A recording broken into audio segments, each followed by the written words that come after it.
Hey, welcome to the Extra Feeder Interview Show. Please follow us on YouTube. Please rate and review us on iTunes. And thank you for listening. Have a great day.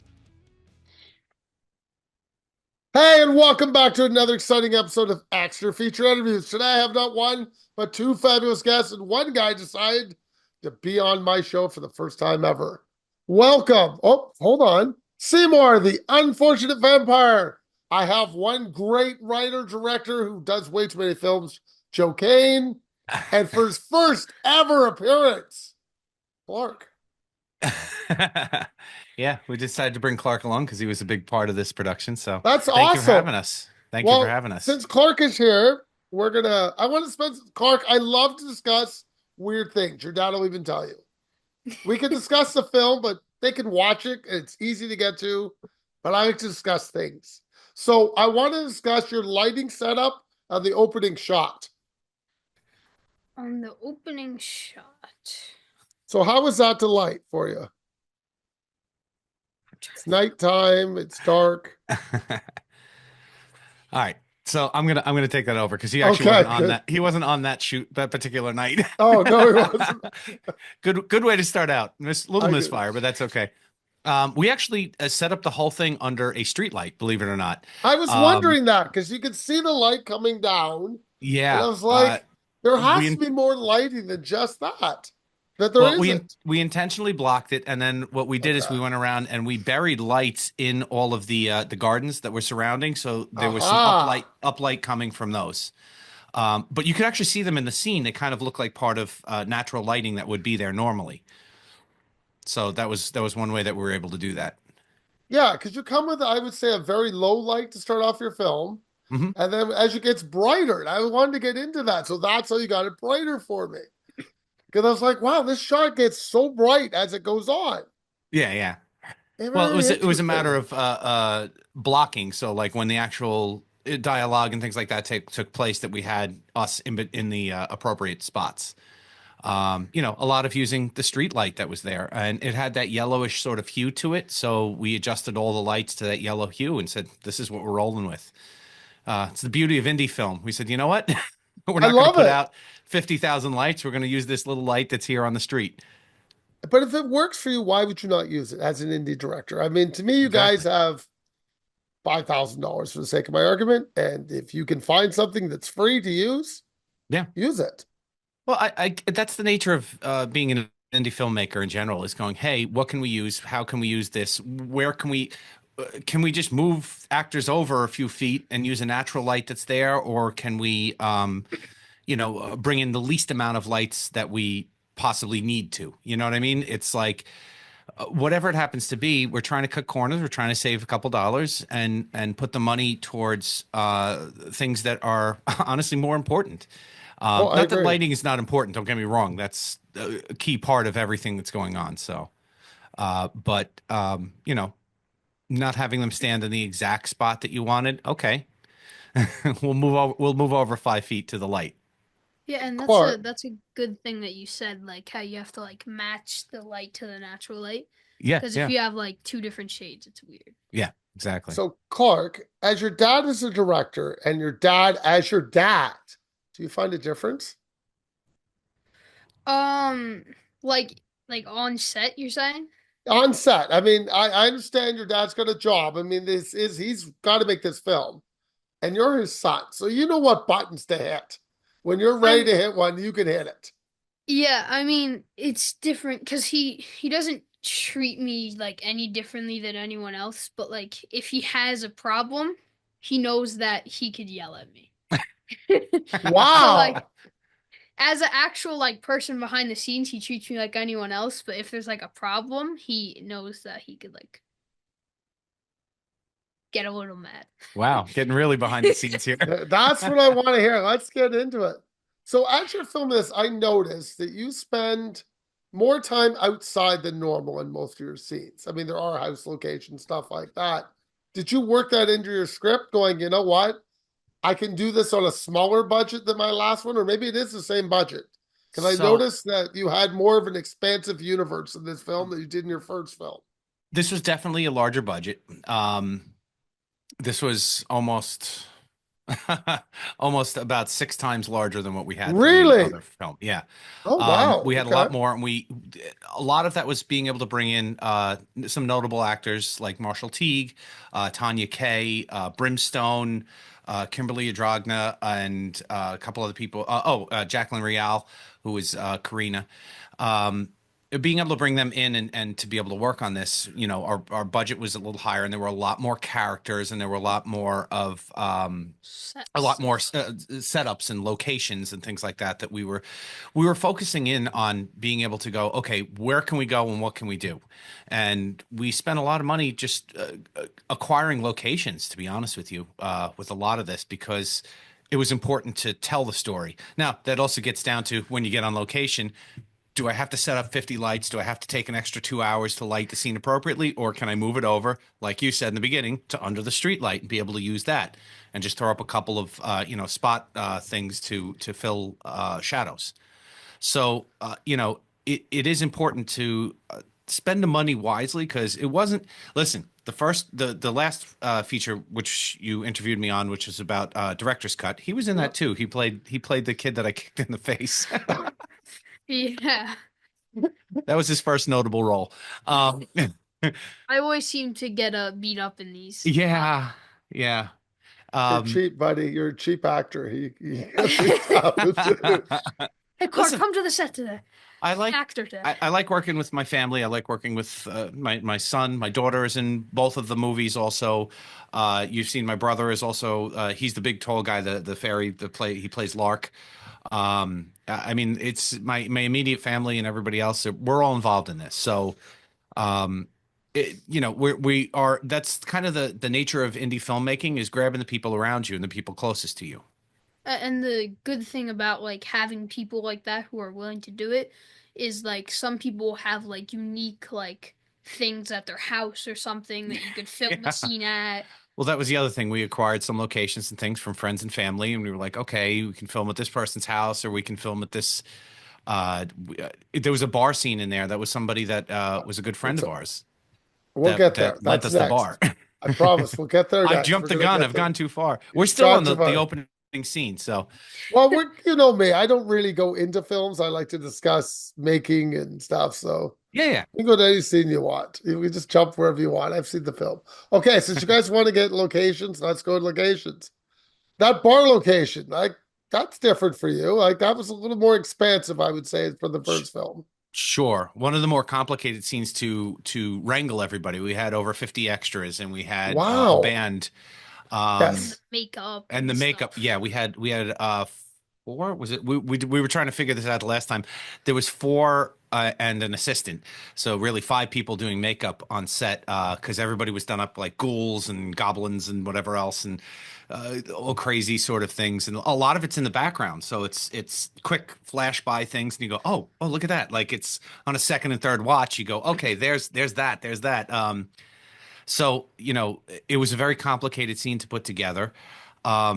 2 weeks after we used that bar, they used the same exact bar in The Punisher, the TV series, The Punisher.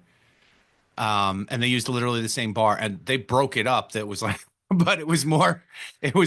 I think they broke up things that they brought in to break up, but You'd hope. I would hope. Yeah, no, I'd been in there afterwards, and it was all together. But yeah, same bar that they used in the Punisher series. That's good. So, Clark, when you're working on a set, how do you feel? Like, do you go around the school and go, "Look, I'm on a set today, guys. I'm in a film," or do you Well, keep it to yourself? I mean, I keep it to myself in general, but in school there's actually like a movie writing class and a movie making class. Really? It's called like script to screen. So basically it's like we have to write like it's a short movie, but like a 10-minute movie. And so I tell some of my friends in that class, and I think and like it becomes a lot better when you actually like know what you're doing. And then those people know, and I think a couple of them have even watched I know director's cut. I'm not sure about this yet. Interesting. Okay, I want to go back to locations for a bit.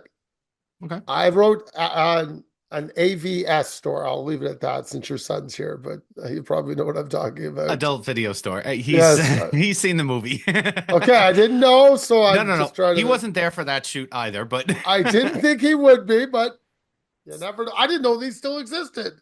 so you know what's funny is that was we were looking for because that was a part of a whole montage. And while we were doing the montage, we were literally driving to another place. We were driving past it and we looked over and we said, wouldn't it be funny if he was applying to, it was literally spur of the moment as was driving by. And we went and shot at the place that we shot at and we said, let's just go back and see if we can shoot. And the way it worked was we went back and they just shot me walking up and walking into the store. The second part of the store, the second part was actually shot months later when Wayne, my one of my business partners, went back there and he said, "Hey, is there any chance we could shoot in here?" And they said, "Yeah, sure." It was as simple as that. There was nothing, no exchange, nothing. It was just, "Yeah, sure. When do you want to come in?" And then we went back a few weeks later and shot that. You gotta love when That's it's that funny. easy. Yeah, I mean, it was just a happenstance that we happened to be driving by it and it said it would be kind of funny if he was applying at a adult video store. I just thought that was very funny to me that they still existed. I do want the funeral home. That's a real funeral home, is it not? That is a real funeral home.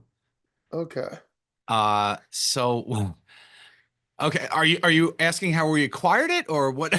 What I was about it? just yes. I want to know. Like, I mean, people do die regularly, and sometimes it's very quickly, and they need the home tomorrow. So what was written in the script was a funeral home that they were going to buy him a coffin. They were going to buy Seymour a coffin. I'm trying not to spoil anything, but it's he is a vampire, so I'm not spoiling anything. We're just discussing something. they go to the funeral home was what was written in there, and Wally climbed into a coffin. So one of the believe it or not, one of the extras in the bar scene, her husband is a funeral director. Okay. And we happened to just be talking, and Wayne was actually talking to her, and he says, "Hey," she goes, "Oh yeah, what do you do?" Blah blah blah blah, just small talk. And he says, "My husband is a funeral director." And she goes, "Oh, it's funny. We were looking for a funeral home to shoot in." She goes, "Let me ask him." Ah, And it literally went like that. The only thing was, you're not allowed to lay in the coffins, which was written in the script. So we went, okay, so how do we get around that? It's getting locations like that and things that you're like very, very grateful for, and you go, oh, this is really cool. You obviously saw it and it like popped with you, and you were like, hey, yes. they have a funeral home. Like, you can't go shoot in a funeral home normally. Obviously, we weren't allowed to go in where any of the mortician work. No, I didn't think gets you done would be, but that's or anything fine. like that. But we were allowed to go in because they actually have a showroom where coffins That's are what sold. I thought you were. And that's literally what it was. And that little office outside, outside that room is also part of that place. Yeah, so it was again another luck of the draw. Now, the Baggerty thing was all done in post production because it said Baggerty Funeral on the front of the place, and that was actually a different building, believe it or not, at the front visage that you were looking at. And then we went in. And the stuff inside, there were all pamphlets printed out for Baggerty Funeral and all that. And all of that was done in post production with CGI to make the signs and everything look like they were on the building. And I mean, it's sometimes it's like hard to like have like, because the goal was to get a funeral for it. But then there's restrictions, and then sometimes you have to change your script and stuff, which gets like difficult. But like for a circumstance like that, it was just like this one rule, and then there's other like sets that you have to improvise on because of restrictions. So like the final set, even like yes, there's always some improv in a movie with like characters just saying like funny lines or something, but people don't realize how much of like actions are also changed. Yeah, by the surroundings. By the restrictions. Clark, the way you speak, did you rewrite your dad's script and he just sort of read it afterwards? I'm going to tell that I'm just going to say it flat out. everybody on my set, Clark is there, and he spent a good time behind the camera, and then he played one of the characters, obviously, um, Agent Philip. Yeah, so I was just trying, just all of a sudden my mind went blank. What was the name of his character? And he, uh, he gives input and he's kind of helps us out and gives his point of view on stuff. And it's sometimes when people tell you, "Hey, you should do it this way or you should do it this way," it's kind of intrusive, and it's sometimes from a point of a direction that, "Hey, I think it should be this way." And Clark chimes in a lot of times, and I'll give him a lot of credit for that. He chimes in and goes, "Hey, what do you think about this? This is another point of view, and he delivers his view on something very eloquently. So we all appreciate that, and we love having him on set. Okay, big question, Clark. How's your dad's acting? I'll walk away for a minute. You'll Yes. It's awesome. And the thing about like him being an actor director makes a huge difference, because the thing about actor directors, and especially with him like being a script writer and like a screenwriter and all of it, is he gets to kind of like choose his character.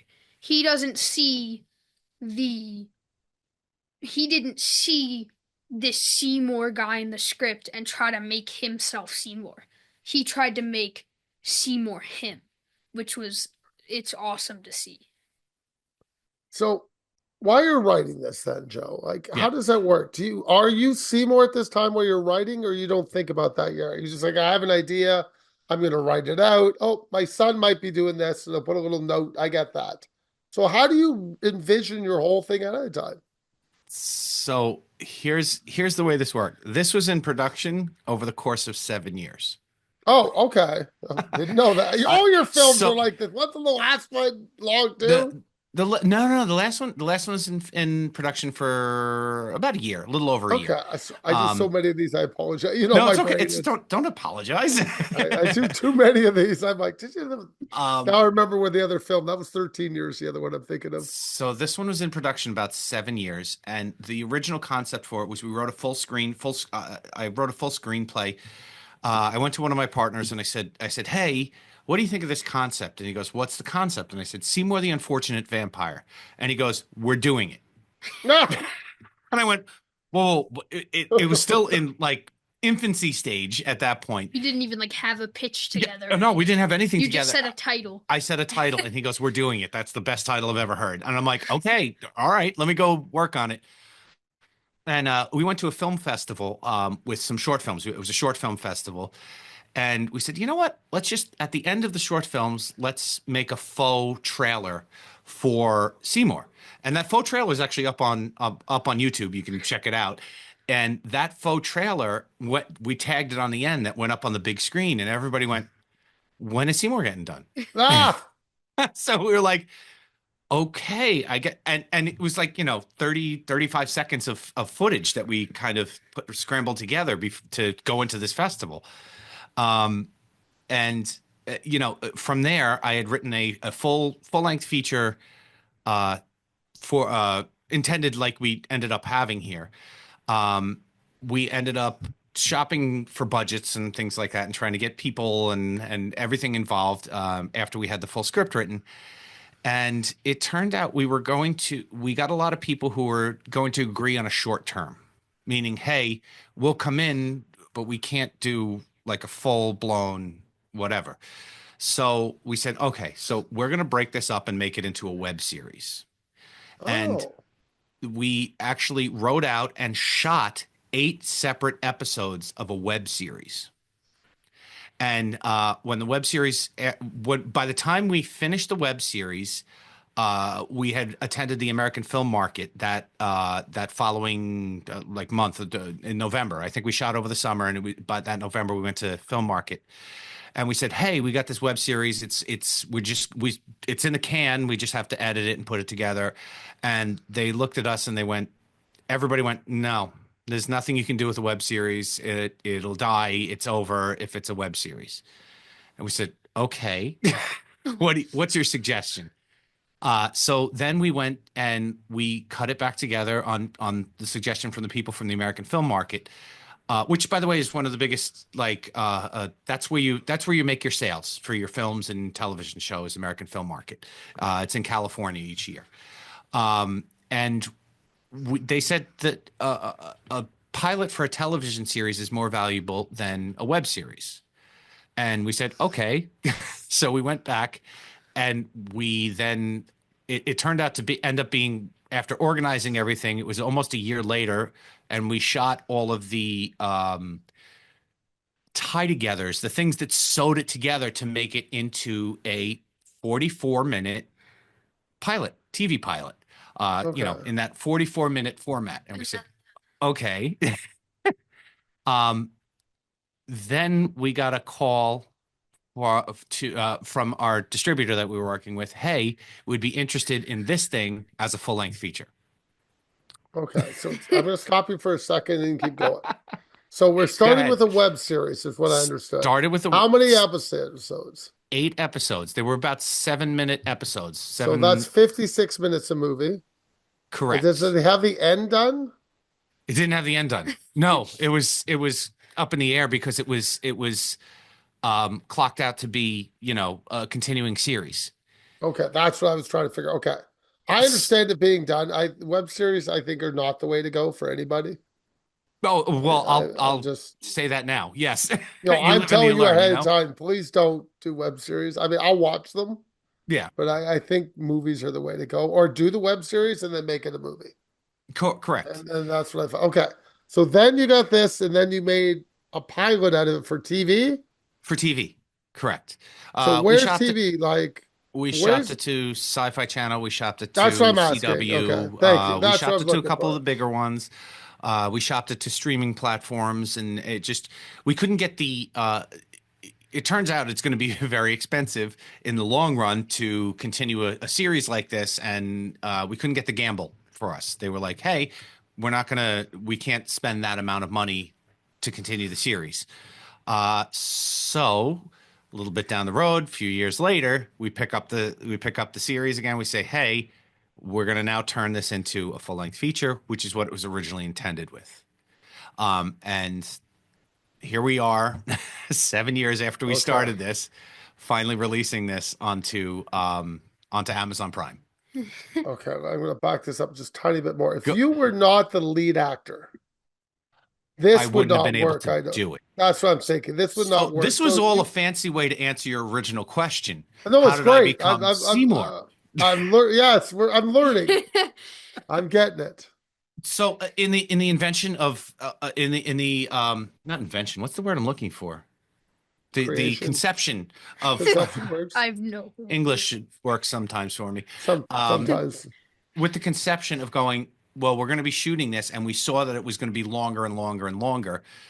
We got to put someone in the main spot of Seymour that's going to be there all the time. Who's going to be there? Who's going to be there every single time? And so I said, well, I'm going to be writing it and directing it.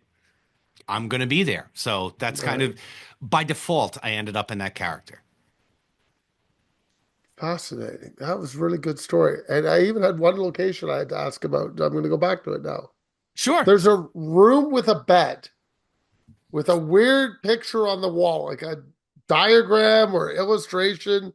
What is that? I don't know what the illustration is. You know what I'm talking about? Because I paused it. I'm looking at. Is that where Seymour's changing? Yes. That's the one I'm. That's what I thought you were referring to. Okay, so that is literally my Wally's the character Wally, his actor. That's his bedroom. Okay. I just want to know what that was. I don't know. He's not here for me to. He was almost here. He was actually supposed to come tonight, and push came to shove. I was trying to get him here, but life popped up, unfortunately. But yeah, that's a picture above his bed. I don't know what the picture is. So Clark, working on 2 films now, and having a film studies class of some kind, or do you make films? You said yes, you make films. Well, it's like shorts, like little That's shorts. fine. It's That like they it's count. like getting us into doing stuff in the future. Do you feel working on these films has helped you in those classes become a stronger filmmaker? Definitely. Like there's You can't lean so far with the there's mic. some First interview. instances where like in film class, so basically we just started to like learn how to use our editing software, so it's like getting us into all the different parts of filming because some people want to be actors, some people want to be editors, some people want to be producers, some people want to be screenwriters. So they actually like introduce us to all the things first. So that we did like a tiny short that like was just a little mini project about like it was just a little like fight scene that we did, and it helped. Like I got 100 on it because I would not be some of surprised. some of He's the got some good experience. some of the it's a lot with the camera work that helps because some people will just sit there because we use our phones to record in this class. So some people will just sit here like this, right? And if someone goes to like punch or something, because the instance that we did was like a fight scene, they would just do this. But it's It- all about the camera and how you have to come across and stuff It's like that, which really helps I'm gonna help that Clark a out a lot. bit. This is an audio show, so I'm gonna help you out a bit.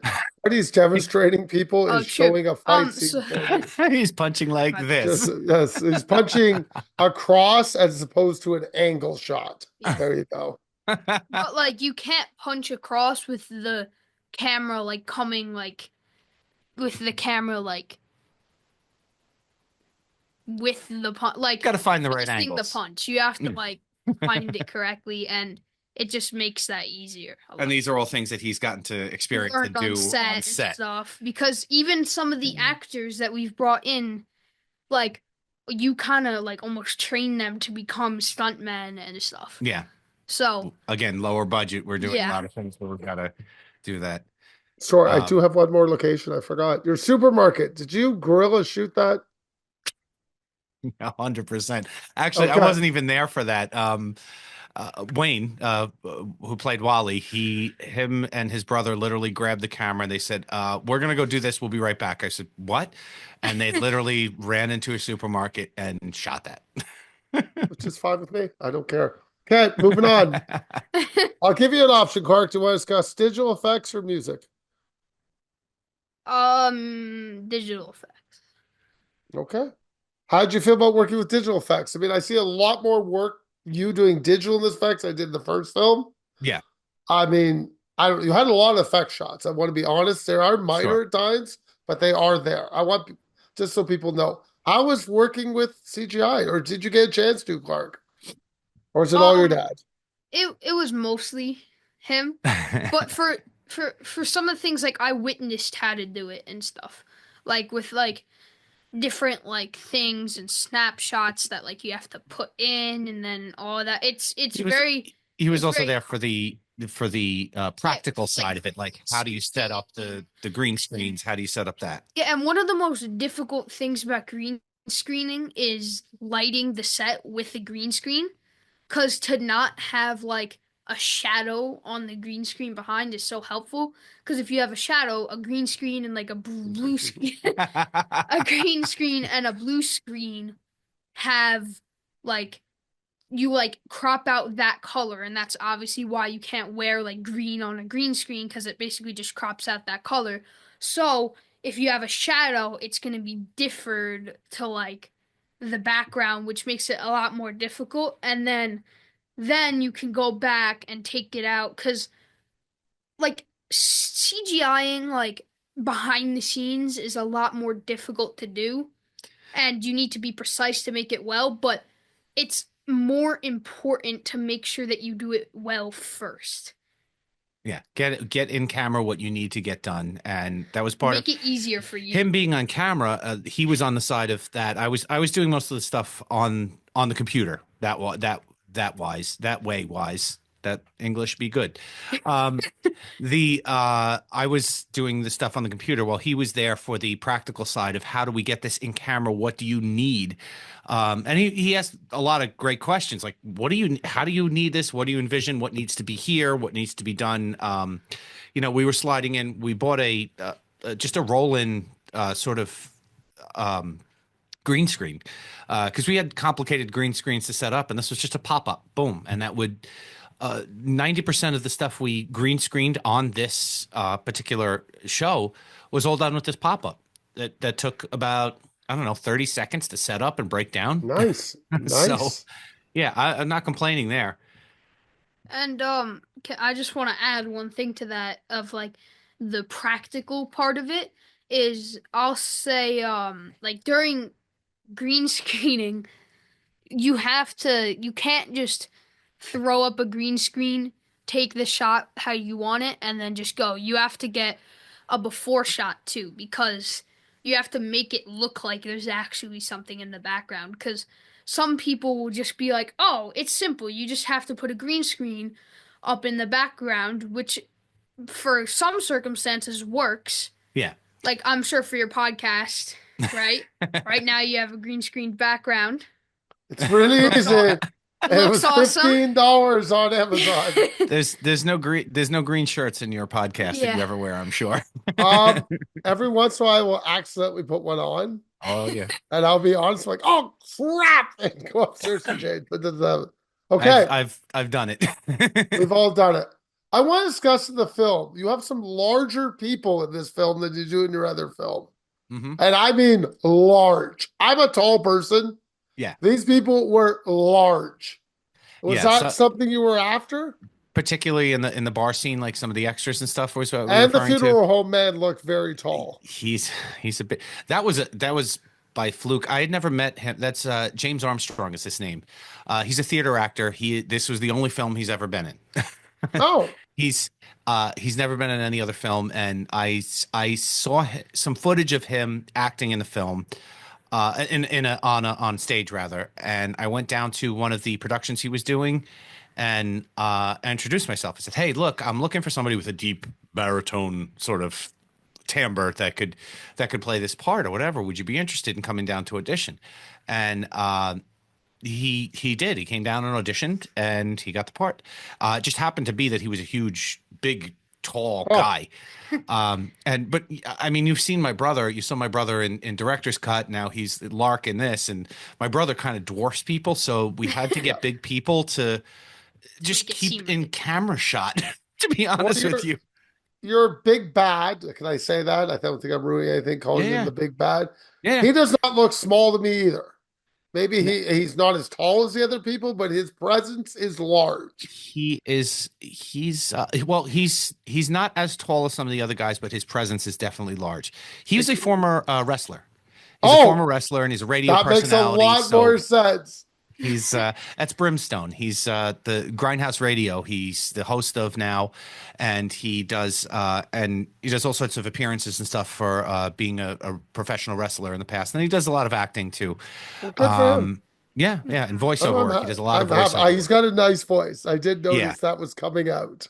Yeah. So I mean, he's got a presence though, like an unbelievable presence. Yeah, and I mean that's like for someone like me who was behind the camera for a lot of it, it's difficult to get like some people in the shot together, like Lark, his brother, the fairy. He's obviously gigantic. He's super tall. He's 6'6". He's 6'6". Yeah, So, no, I mean, this film's got get it- large people in it. yeah, to get it in with someone, like there's a scene where I'm near him right now. I'm still young, so I mean I'm tall for my age, but I'm like 5'7".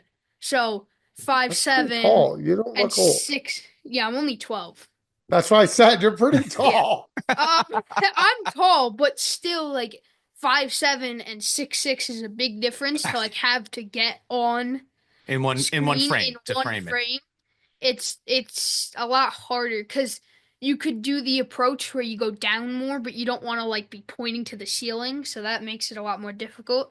But one thing to do is even if they're in the same frame, kind of have like a like a wide standard because if you have a wide and then you could do like close-ups and stuff, it makes it a lot easier. Okay, Clark, you kind of were nice to your dad before. Special effects or music. Your dad does love music. Yeah, So, music and if teacher. I don't discuss music, he'll get upset. So, nothing against you. You might have to be quiet for a couple minutes, unless you want to interject your dad discussing music. Music for your film. I know you love it, so I'm letting you go. Okay. You have a specific question about the music for the film, or just in Loved it. general? Great Loved variety it. of music. I gotta say, I I always enjoy the music in your film. I thought this one had a Oh, different thank you. variety than the last one, and I Well, liked it. I don't know what you were going for, but it all seemed to be working for me. oh, thank you. I mean, it's a very hodgepodge, random stuff It I found, but is. it works for me. It's a very random amount of stuff that we put in there. We have actual like I think I told you last time we do use Artlist a lot for a lot of things, but we also had actual artists on this one, which were the band that you saw in there. The band's actually called Bad Mary. You can actually see it on their drum skin in the movie, and they were out there playing. They're actually playing right now down the block from my house here. Yeah, I kind of said, oh, I should go and see them, but you know what? I'll give them a plug on your show. Go see Bad Mary if you haven't seen them yet. But yeah, they're an excellent band, and the lead singer and the bass player are married, and they played Heap and Jessica in the film. Oh, So, yeah, yeah. So that was actually their band, and that's them performing in the club there in that scene. okay, Clark, you ready? I'm going to give you some questions that your dad will guarantee I would normally ask. Okay. The Uh, aerosol can, what is in it? the the spray hairspray. Yeah, the hairspray that I sprayed on Um, you.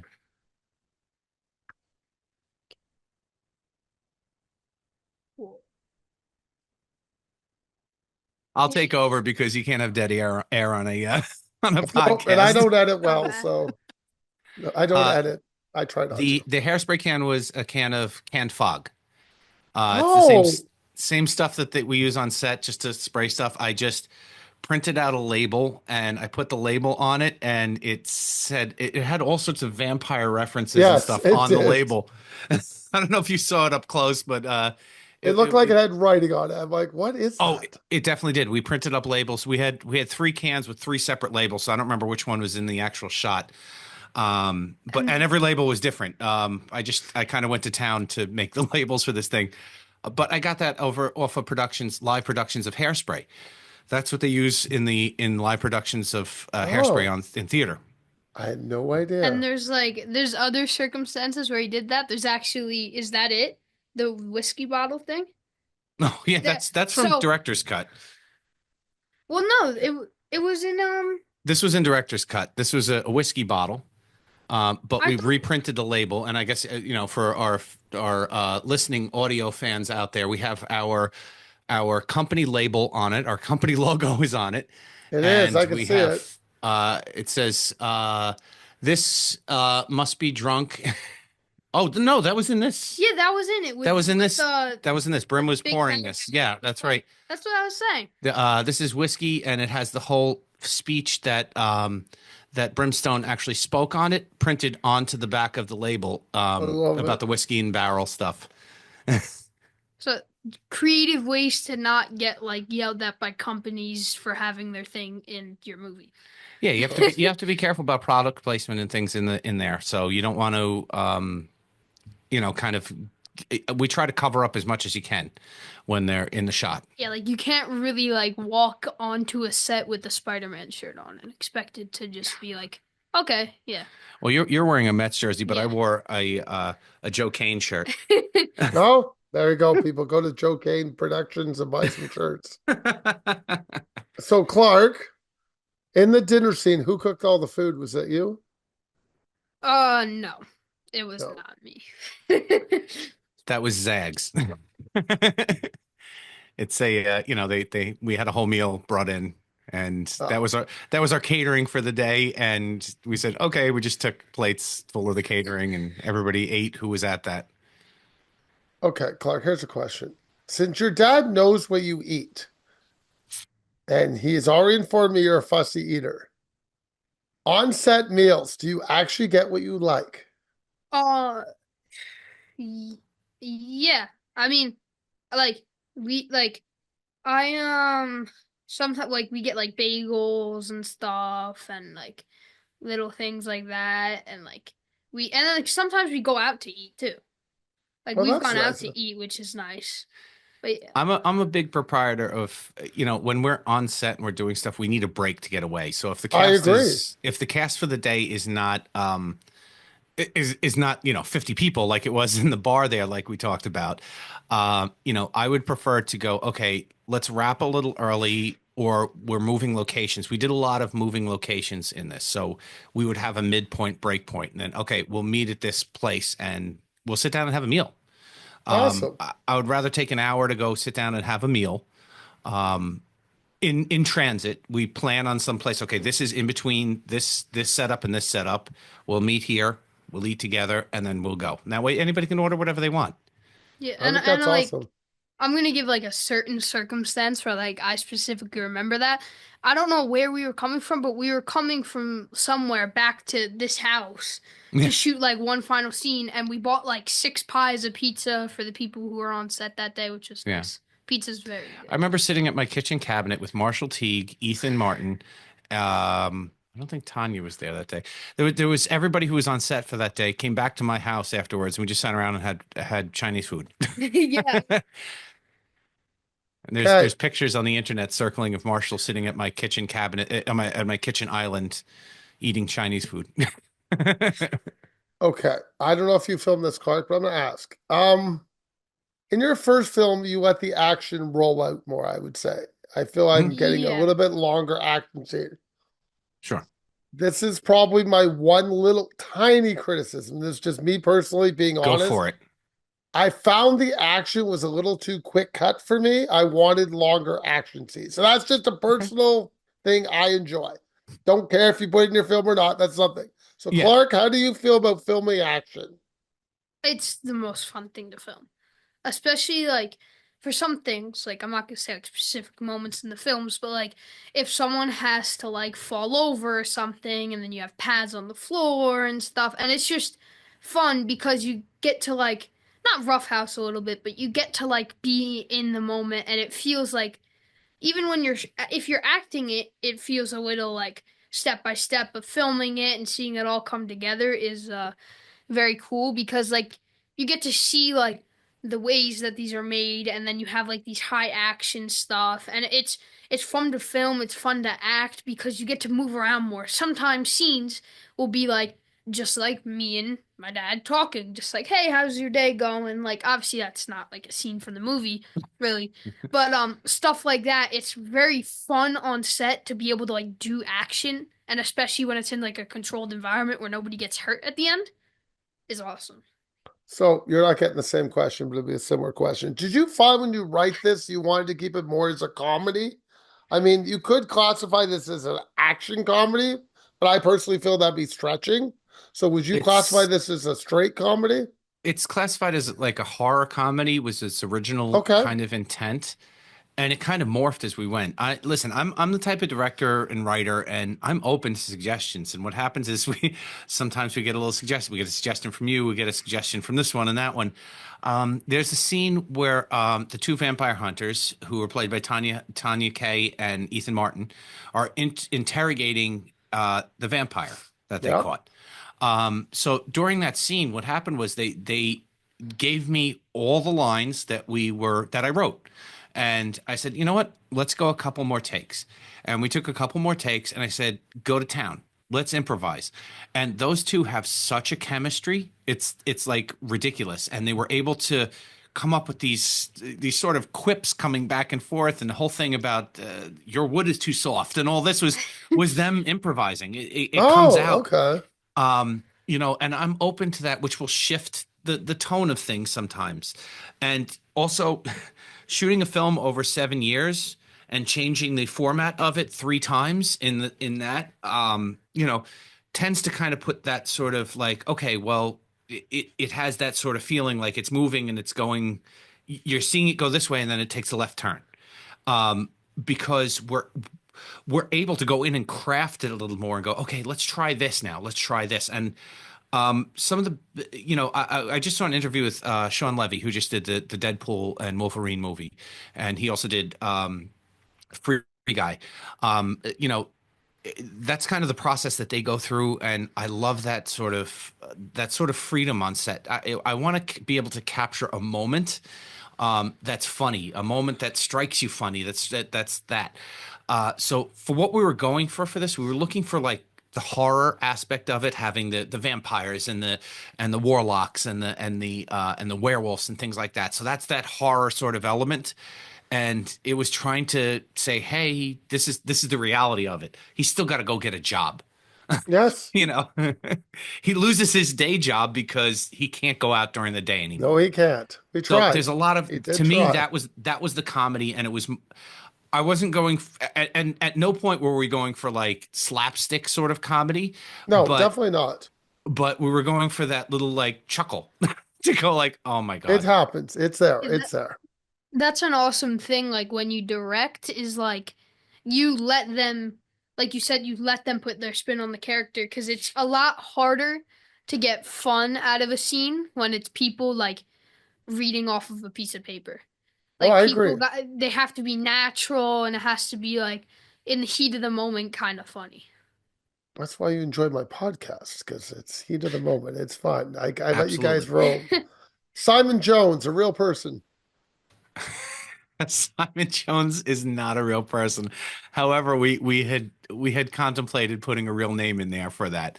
Okay. Um, but no, it's not. It was I just, just had to ask because I'm based. Okay, the band with the band, the lighting. Your sound is loud. That's the first time in the film I thought the film was loud. because of the band playing. Yes. Okay, No, so I we were. want to know. Just I'm going to Go finish ahead. this. Go There's more go to my go go go. question. Sorry, I'm There's being a rude. tiny bit more. I want to discuss the lighting of that shot, Uh-huh. and I also want to discuss the sound of that shot. And I think you did two different shots for that. So explain if I'm right or wrong, and break that down for me. So the conversation on the side, that was all lit and done separately. That's what I thought. And then we went back. I mean, we had extras there for that, but that was done much earlier than the rest of the piece. And then the extras were all brought in to be there in the background and to be a part of the band. So we actually shot that scene with Marshall and I talking in the bar while people were getting made up on the side. Okay, that So makes we were still sense. have the extras were kind of coming in quiet. It's like shh, they're literally in the middle of a scene, and they're getting made up on the side. And then we had a couple people in the background moving and doing stuff. And then we came back to the wider shots with people dancing and people in rocking out to the band. The band wasn't actually playing, so Okay. So the the song is afterwards then. Okay, that's the why it's a song we different went sound. back in, and yes, it's layered over our conversation That's what I'm getting at. to fit You're back getting in. You So understood the yes, question. we recorded it quietly with just the dialogue scene, and then we layered over the band over it. So, oh, you were looking how we did the live band in the background. Is that what you're saying? Yes, Like that's the exactly lighting. Oh, it. gotcha. Okay, so yes, we recorded the dialogue separately, and then we just layered over the sound of the band playing in the background. Okay, and lighting in that scene, you had two different light shots then too. Yeah, so the lighting was set up for the dialogue, and then the club itself has a lighting set up for the stage. Yes. Yeah, that's a good thing. That's a So good club. again, getting back to the street light and using the available lights that were there, we literally went in the back and turned the lights on for the stage, and they came on like that. It's one of the most wonderful things on the planet.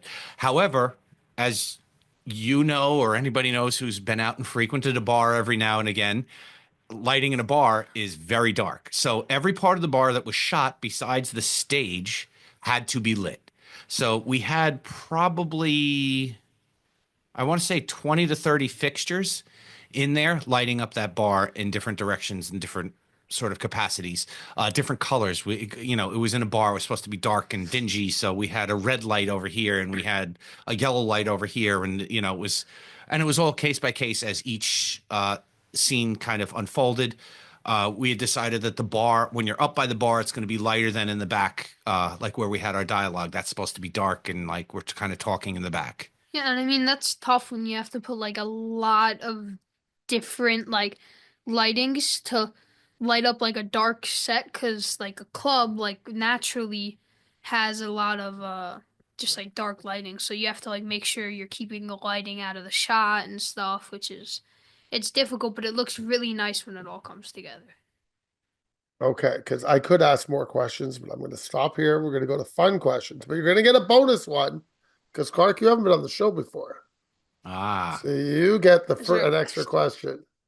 Your dad could probably even tell you what the question is because I think he listens occasionally. It's always I the do. same I first do. question. So, Clark, what is your favorite movie? Oh my God. And your Favorite dad would have movie. warned you ahead of time that it was coming, I should have given you a heads up. Favorite movie. So I'm a superhero action kind of guy, so which is it's fun. definitely superhero movie. Dark Knight, awesome movie. Okay. Love the the the right? Yeah. You don't. Yeah, you're I right. don't know You're why. totally good. It's your choice. You're totally The good. Dark Knight. I like Captain America Winter Soldier a lot. Okay. Has your So those dad ever shown you Superman? I've watched some of it. I'm more a Marvel guy, No, no, but there's nothing wrong with being a Marvel. Okay. You're a Marvel guy. Your dad should have shown you the original Captain America film. And he knows Oh, what I'm talking. 1970s Yes. No, or there's a 80s. That was 1980s, an 80s one 80s. where he fights the Red Skull and it's in Italian. It's pretty bad. It's So pretty. I'm just saying, your dad will show you Superman and show you how music is done perfectly. You know the composer too, who did the Superman. it's a Star Wars guy, isn't it? Yeah, Yes, John it Williams. is. John Williams. John Williams. Yeah. Okay. Clark, you're both going to get this question, so be prepared. Your favorite movie monster? Like creature, like You can decide. Yeah, I wouldn't. I okay. don't think this person would be human. This thing would be Okay. humans. It's a movie about vampires, Well, vampire, Frankenstein, mummy, Jason. in particular, I'm going to go Jason is a first. zombie. Wait, I think I have Thing. Yeah, Thing is great. There's a good. I- We're talking the original Thing or the John Carpenter thing. John Carpenter's. Yeah, John you know me. Carpenter's in I'm going to particular. challenge you guys. Yeah, no, I know occasionally. you go for you. We had a whole conversation about to be or not to be, I believe, last Yes, time. we did. And John Carpenter's The Thing. I mean, that is just that's something of nightmares. And Oh, what if you're thinking absolutely. about a monster, that's a monster to me. I 100% agree with you. You know what I thought you were gonna say? I thought you were gonna say Ghostbusters, like The marshmallow, Oh, Marshmallow Man or Gozer? the green. Oh, Slimer. Yeah, Slimer. Slimer's Oh, I do love Slimer's fun. Slimer. I thought Slimer's you were gonna awesome. say because I know you love Ghostbusters. I do love Like that Ghostbusters. whole Well, we have car to. and We stuff. grew up touring it. That was your dad's I probably a remember little bit younger than me. meeting Dan Aykroyd and being absolutely starstruck, gobsmacked, couldn't open my mouth. And my wife leaned over and goes, "Mr. Aykroyd, I'm sorry. He's a big fan." He goes, "I can tell." And I Okay, side note, I've met Bill Murray and Dan Aykroyd. Oh, have you? And See, Bill I'm Murray jealous. I never met is Bill Murray. exactly what you expect him to be. Sure. Sure. What he is in Ghostbusters is what he's like in real life. It's awesome. And I'll leave it at that. So, what's your favorite monster? Favorite monster? I mean, like favorite monster in general. I really for some reason I don't know. I really like the three-headed dog from like Harry Potter and stuff.